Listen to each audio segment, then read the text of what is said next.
Michael, we're here at Jamf Nation Live in Amsterdam. So what's your impression of the day so far? So far it's been a great day. We've had a lot of customers, partners, even Jamf employees come together. Really good conversations from the very beginning. Yeah. When you say conversations, what have you guys been talking about? What's been the main topic or the main topics here? This community really loves to talk about managing and securing Apple at work. And whether it's in business or in education, a lot of organizations are looking to embrace Apple technologies, the Mac, the iPad, the iPhone, to really make their workers more productive. But they have some struggles to bring those consumer devices into the workplace. And that's really where there's a shared spirit to address the challenges that they face and come up with some solutions within this space. Yeah. Usually you always hear, like Apple secure, you don't need any security. That's becoming a little bit of a myth, right? I mean, that's been somewhat busted.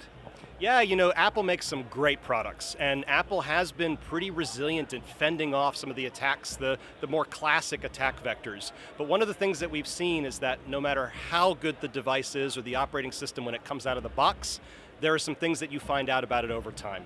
So we all know that operating systems are updated and they're patched. It's important that businesses maintain those patches over time. It's also good that businesses configure the devices and make sure that they set them up to meet their standards.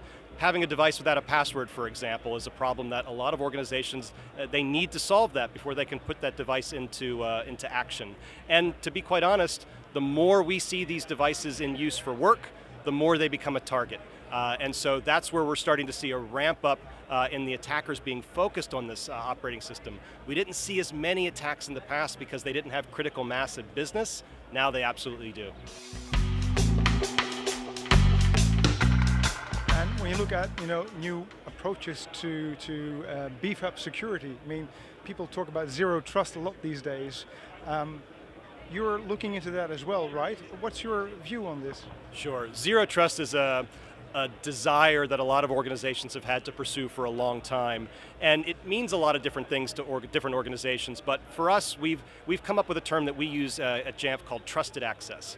And trusted access is essentially an implementation of zero trust, not just a strategy, but something the business can actually turn on and get going with.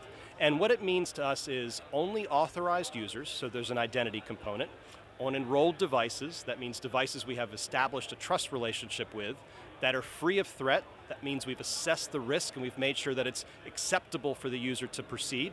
Only then can you have access to critical applications and data. That's really where we have to, I think, help a lot of organizations see that zero trust is achievable. We've got a great solution within our own portfolio. We also have some great integrations that can help a customer get there faster based on where they are in the overall journey. So really excited that this is a meaningful conversation for not just our customers, but our partners who are advising many of them as well.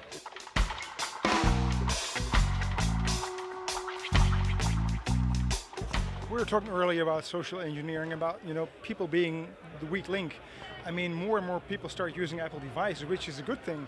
But a lot of these devices, they're not configured correctly. There are other problems with them, and for IT managers, it's sometimes almost impossible to work this out.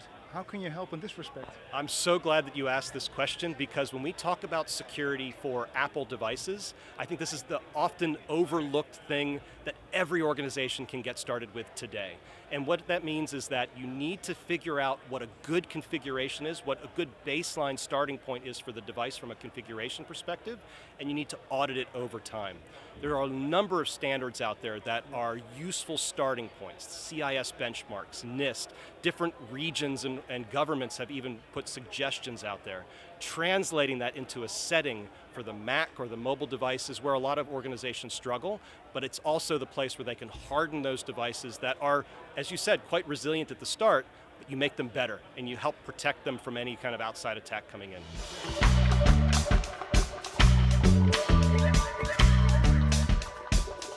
How are you going to work AI into your portfolio? Yeah, this is, AI I think is such an incredible technology with good and bad uses. And as many of our customers know, we've actually been exploring the use of machine learning, data science, and now AI in terms of how it can apply within our product, but also we need to be mindful of the developments in that space so that we can help protect our customers from the bad uses of AI. So there's a lot happening in this space, from things that we can do to advise users to make better decisions on the devices that they're working with, to advising administrators and security teams to help pinpoint the security threats that might be within their organization, but also to harden our own defenses, to make sure that we are keeping up with the bots that are working against us, if you will, and make sure that the customers are ultimately getting a very effective security product at the end of the day.